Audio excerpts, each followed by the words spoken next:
কাছে অনেক সাংবাদিক স্লিপ দিয়েছে, প্রশ্ন করেছে বাজেট সম্বন্ধে কিছু বলো। আমি আজকের বাজেট নিয়ে আমি কিছু বলবো না। আমি আপনাদের স্মরণ করিয়ে দিতে চাই, শহীদ প্রেসিডেন্ট জিয়া রহমান স্বয়ং বাংলাদেশের 3টি বাজেট সেই 3.5 ঠিক। এবং আমার নিজের ব্যক্তিগতভাবে সৌভাগ্য হয়েছিল সেই 3টি বাজেটের একটি বাজেট ভাষণে তৎকালীন সংসদ, যেটা আপনার তেজগাঁওয়ে ছিল, সেখানে আমার স্বয়ং উপস্থিত থাকার সৌভাগ্য।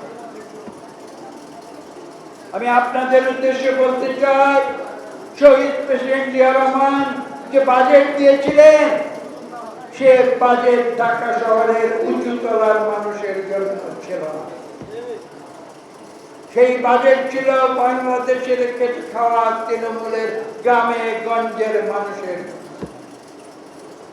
এবং এখানে বলতে হয়, তার সেই বাজেটের ফলশ্রুতিতে 72-75-এর ধ্বংস প্রায় বাংলাদেশ অর্থনৈতিকভাবে মেরুদণ্ড সোজা করে দাঁড়িয়ে। একটি কথা গল্প আজকের তরুণ সমাজ, আজকের নতুন প্রজন্ম জানে না। এখানে যারা মুরব্বিয়ান যারা আছেন তারা জানতে পারেন।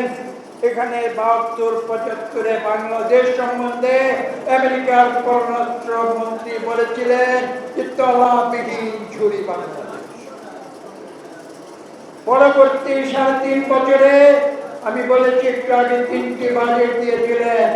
সেই সময়, সেই স্বল্প সময়ের ভিতরে তিনি যখন বাংলাদেশের অর্থনীতিকে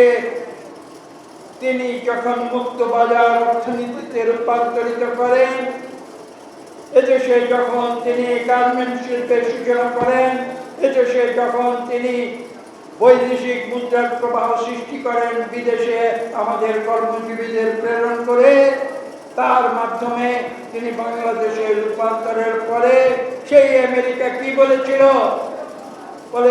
সেই আমেরিকার বিখ্যাত পত্রিকা টাইম ম্যাগাজিনে বলেছিল, শহীদ প্রেসিডেন্ট জিয়া রহমান তিনি বাস্কেট কেসকে একটি সাকসেস কেস